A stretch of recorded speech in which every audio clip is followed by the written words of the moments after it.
नमस्कार दोस्तों, जैसा कि आप सभी जानते हैं कि जीएसएससीजीएल में जो लोग पेपर 2 में खोरठा लिए हैं उन्हें 10 कविताएं पढ़नी थी। ठीक है, तो उन्हीं कविताओं में से आज हम लोग एक कविता को लेकर आए हैं जिसका नाम है तबे हमें कवि न। और ये जो कविता है एक पथिया डोगल महुआ किताब में है। ठीक है, तो चलिए स्टार्ट करते हैं। तबे हमें कवि न। ठीक है, ये जो बुक है एक पथिया डोगल महुआ में, उसमें ये कविता है। ठीक है, पथिया मतलब क्या होता है और डोंगल मतलब महुआ आप सभी जानते होंगे। एक पथिया डोंगल, डोंगल मतलब चुनना होता है। ठीक है, चुनना। पथिया मतलब टोकरी होता है।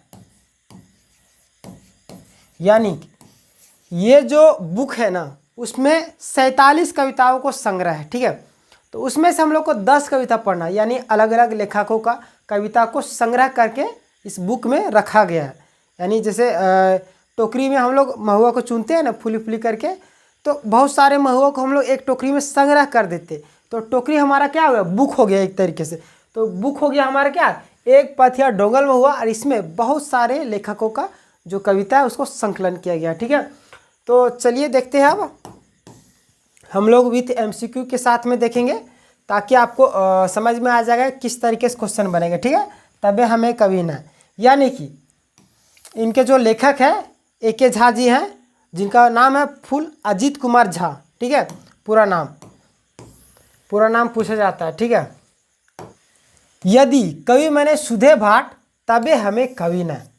देखिए, 2 लाइन का अर्थ हम समझाते हैं।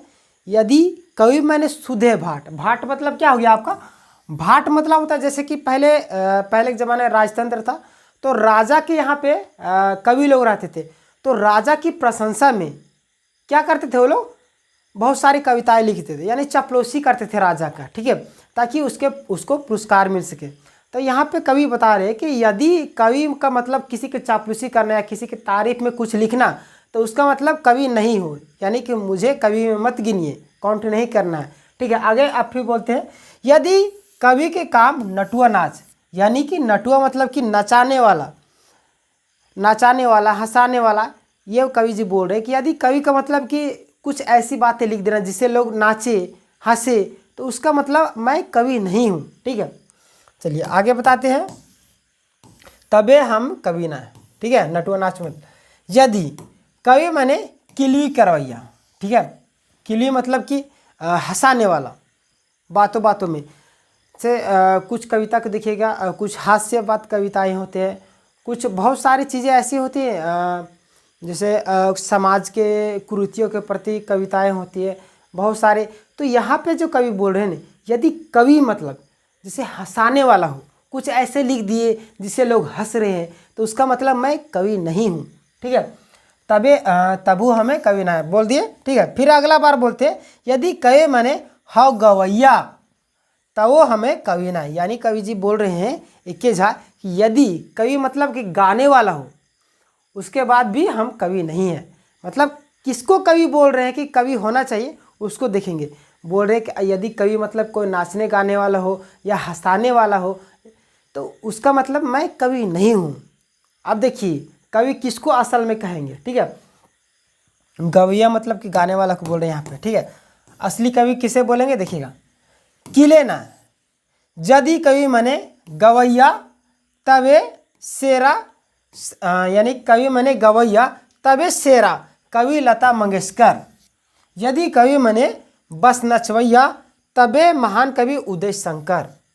यहाँ पे बोल रहे हैं, क्या बोल रहे हैं देखिएगा, की लेना मतलब कि बोल रहे हैं कि यदि कवि का मतलब गाने वाला हो, तो सबसे सुरीला आवाज़ किसका था, लता मंगेशकर का। तो सबसे मतलब कि जैसे सुरीला आवाज़ तो लता मंगेशकर का, तो सबसे फेमस कवि कौन हो जाएगा, यानी कि सबसे प्रमुख कवि लता मंगेशकर। तो यहाँ पे बोलने का मतलब कि सबसे शेरा मतलब सबसे श्रेष्ठ होता। ठीक है, बोल रहे कि यदि कवि का मतलब गाने वाला हो, तो सबसे श्रेष्ठ तो लता मंगेशकर हो जाएगी कवि में।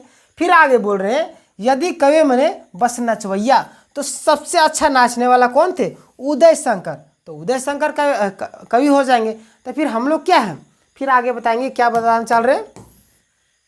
तबे, तबे मतलब कि तब, यदि कवि माने साहित्यकार, यदि कवि मतलब क्या, साहित्यकार, यानी किसी का हित में जो कविताएं लिखी गई हो, ठीक है। यदि कवि माने साहित्यकार और कविता माने भावे गुलन विचारे के धार।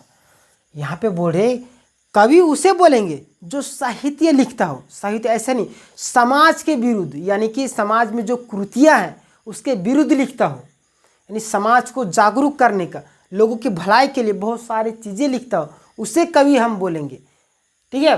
फिर आगे बोलेंगे भावे के मन एक विचारे के धार, ऐसी कविता लिखे जिससे लोगों के मन में विचार उत्पन्न हो, उनके मन में जोश उत्पन्न हो, कुछ कर गुजरने का, समाज में सुधरे, कुछ कुरीतियाँ ऐसी है उसके विरोध में हमें क्या कविताएं लिखे, उसको हम लोग कवि बोलेंगे, तब मैं कवि हूँ, ठीक है। आगे देखिए क्या बोलेंगे, तबे हाँ हमहू एक छोट मोट कवि जाने ना जे काय किलवी। बोल रहे कि यहाँ पे बोल रहे कि अगर कवि मतलब साहित्यकार हो, लोगों को जागरूक करने वाले मतलब कविताएं लिख रही हो, तब मैं छोटा मोटा कवि हूँ, ठीक है। छोट मतलब कि छोटा मोटा कवि हूँ। जाने न काय के लिए मतलब कि मैं नहीं जानता हूँ हंसाने खिलाने नाचने गाने वाली कविताएं लिखने, ठीक है, तब मैं कवि नहीं हूँ, ठीक है। जाने ना मतलब कि मैं नहीं जानता हूँ ऐसी कविताएं लिखने, हास्य पद कविताएं, नाचने गाने वाली कविता, ये सब मैं नहीं जानता हूँ। कवि मतलब कि मतलब ऐसी कविता लिखना जिससे लोगों के मन में जागरूकता उत्पन्न हो, ठीक है, लोगों को भलाई के लिए हो, कुछ साहित्य यानी सोचने पर मजबूर कर दे। अब देखिए आगे क्या बोलेंगे, हमें अपन कविता पढ़बो। बोल रहे कि हम अपना कविता पढ़ेंगे। मानुष महते के भनिता गढ़बो, यानी कि मनुष्य के हित के लिए कविता हम गढ़ेंगे, ठीक है। भनिता मतलब कि वही मनुष्य के हित में जो बातें होंगी, जो चीज़ लिखने से मनुष्य का हित हो सकता है, हम उसी को लिखेंगे। फिर आगे बोलेंगे पार्बो नाय पिदके नाचे भाई। बोल रहे हैं कि हम उछलने कूदने, पिदके नाचे मतलब क्या होता है उछलने, उछलने कूदने, ठीक है, उछलने कूदने। बोल रहे कि पार्बो नाय हम पिदके नाचे, यानी कि मैं उछलने कूदने नहीं सकूंगा, नाचने गाने नहीं सकूँगा, यानी कि मैं ऐसी कविता नहीं लिखूंगा जिसमें हास्य हो या नाचने गाने वाली बात हो, यानी मैं ऐसी कविताएं लिखूंगा जिसमें जागरूकता हो, ठीक है, लोगों की भलाई के लिए। अब देखिए आगे क्या बोले, पार्बो नाय पिदके नाचे भाई, ठीक है। यदि कविता मने नाच गान, यानी बोल रहे कि यदि कविता का मतलब नाच गान है, ठीक है, तबे हमें कवि नहीं। बोले कि कविता का मतलब अगर नाच गान होगा तब मैं कवि नहीं हूँ, ठीक है। तो दोस्तों यहाँ तक था आपका तबे हमें कवि नहीं कविता। अब हम लोग MCQ को देखेंगे, ठीक है। चलिए स्टार्ट करते हैं। तो पहला क्वेश्चन है आपका, एके झा असली कवि कसौटी की मानल है, ठीक है, यानी एके झा जो है वो तबे हमें कवि ना के जो लेखक है वो असली कवि, ठीक है, कविता का कवि किसे मानते हैं। ए है गवैया कवि के, बी है आपका उछले कूदे वाला कवि के, सी है आपका नाचे वाला कवि के, डी आपका समाज हित एक विचार करे वाला के। तो किसे आप असली कवि मानते हैं कवि, तो ऑप्शन नंबर डी आपका सही हो जाए, यानी कि समाज में जो समाज के हित के लिए जो कविता लिखते हैं उसे असली कवि मानते हैं, ठीक है। चलिए आगे बढ़ते हैं नेक्स्ट क्वेश्चन की ओर। क्वेश्चन नंबर 2 है आपका, एके झा कविता के विशेषता की लागे, यानी एके झा जो कवि है इनकी कविता का क्या विशेषता है।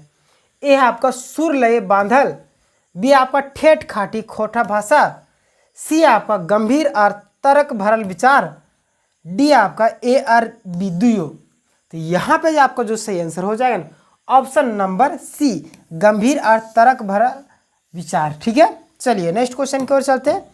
नेक्स्ट क्वेश्चन है आपका, लता मंगेशकर के सेरा यानी श्रेष्ठ कवि कहे कि एके झा ककर ऊपर फिंगाटी करल है, ठीक है, यानी एके झा जो है लता मंगेशकर जैसा किसे फिंगाटी कर रहे हैं, ठीक है। लता मंगेशकर कौन है, गायिका थी, ठीक है, अब तो इस दुनिया में नहीं है। सभे गायक गायिका के ऊपर, और बी आपका सभे कवियन के ऊपर, सी आपका गवैया कवि के पसंद करवैया ऊपर, और डी है आपका सब है ऊपर। तो आपका जो सही आंसर हो जाएगा ना ऑप्शन नंबर सी, गवैया कवि के पसंद करवैया के ऊपर। ठीक है, चलिए आगे बढ़ते हैं नेक्स्ट क्वेश्चन की ओर। नेक्स्ट क्वेश्चन है आपका, कविता आइल उदय शंकर के हला, यानी कविता में उदय शंकर एक शब्द आया हुआ है। ठीक है, उदय शंकर नाम का वो कौन थे? ये आपका एगो शेरा नचवैया, बी आपका शेरा गवैया, सी आपका शेरा अभियान करवैया, और डी आपका एगो प्रसिद्ध कवि। तो उदय शंकर कौन थे? एक नचवैया थे, यानी कि एगो शेरा, यानी कि एक श्रेष्ठ नाचने वाले थे। ठीक है, तो आपका जो सही आंसर हो जाएगा ऑप्शन नंबर ए। ठीक है, चलिए आगे बढ़ते हैं नेक्स्ट क्वेश्चन की ओर। क्वेश्चन नंबर 5 है आपका, कौन किस्म के कवि एके झा के नजर बेस, यहाँ पे बेस होगा। ठीक है, बेस कवि हके। ठीक है, एके झा के नज़र में कौन सबसे श्रेष्ठ कवि है? ये आपका जेकर कविताएं समाज हित की बात करें, बी आपका जेकर कविताएं सुनवैया के रिझवे के गुना, सी आपका जे किलवी यानी कि ड्रामा कैर के कविता पढ़े पर, और डी आपका जे सुंदर लथ लाते कविता पढ़े पर। तो आपका जो सही आंसर हो जाएगा ऑप्शन नंबर ए, यानी कि जेकर कविताएं समाज हित के बात करे हैं। ठीक है, एक कवि एके झा किसको बोलते हैं? असली कवि, यानी कि जिसका जो लेख है, जिसका कविता समाज के ऊपर प्रभाव डालता है, सामाजिक तर्क, जो कुरीतियों के प्रति या समाज को कैसे आगे बढ़ाया जाए, उस तरीके से जो कवि लिखते हैं उसे असली कवि मानते हैं। ठीक है, चलिए आगे बढ़ते हैं नेक्स्ट क्वेश्चन की ओर। नेक्स्ट क्वेश्चन है आपका, काया किलवी शब्द एक सही गान की है मान के। काया किलवी मतलब क्या होता है? ये आपका शारीरिक अभिनय, बी आपका सुंदर शरीर वाला, सी आपका मोटा तगड़ा शरीर, डी आपका उछल कूद। तो कायाकल्प, काया मतलब आपको समझ में आ रहा होगा शरीर, तो आपका जो सही आंसर क्या होगा ऑप्शन नंबर, यानी ऑप्शन नंबर ए आपका शारीरिक अभिनय। ठीक है, काया के लिए मतलब शारीरिक अभिनय होता है। चलिए आगे बढ़ेंगे नेक्स्ट क्वेश्चन की ओर। नेक्स्ट क्वेश्चन है आपका, कौन कवि के सुनवैया सब बेसी पसंद करो? यानी किस कवि को सुनने वाले लोग सबसे ज़्यादा, बेसी मतलब सबसे ज़्यादा पसंद करते हैं? ये आपका जे सुर लय कविता के नए गावे है, बी आपका जेकर कविता गंभीर विचार रहे, सी आपका जे कविता सहजे बुझल नए जाए पारे, डी आपका जे कवि सुर लय गाय के कविता पढ़े पारे। तो आपका जो सही आंसर हो जाएगा ऑप्शन नंबर डी, यानी कि जे कवि सुर लय गाय के कविता पढ़े, उसको लोग क्या करते हैं? ज़्यादा सुनते हैं। ठीक है, पसंद करते हैं। तो दोस्तों ये था आपका तबे हमें कवि न, एके झा का था। ठीक है, एक पथिया डोंगल महुआ किताब में था। तो आपको थ्योरी के साथ में एमसीक्यू भी करवा दिए। आशा करते हैं आपको वीडियो पसंद आई होगी, और अपनी राय कमेंट सेक्शन में देना ना भूलें। और अगर आप झारखंड पुलिस उत्पाद सिपाही जीएसएससी सीजीएल किसी भी एग्जाम की तैयारी कर रहे हैं, तो सभी का चैनल में प्लेलिस्ट बना हुआ है, आप चैनल में विजिट करके सीक्वेंस वाइज वीडियो को देख सकते हैं। और चैनल का जो प्लेलिस्ट है आपको डिस्क्रिप्शन में मिल जाएगा। ठीक है, मिलेंगे नेक्स्ट वीडियो, तब तक के लिए धन्यवाद। जय हिंद, जय झारखंड।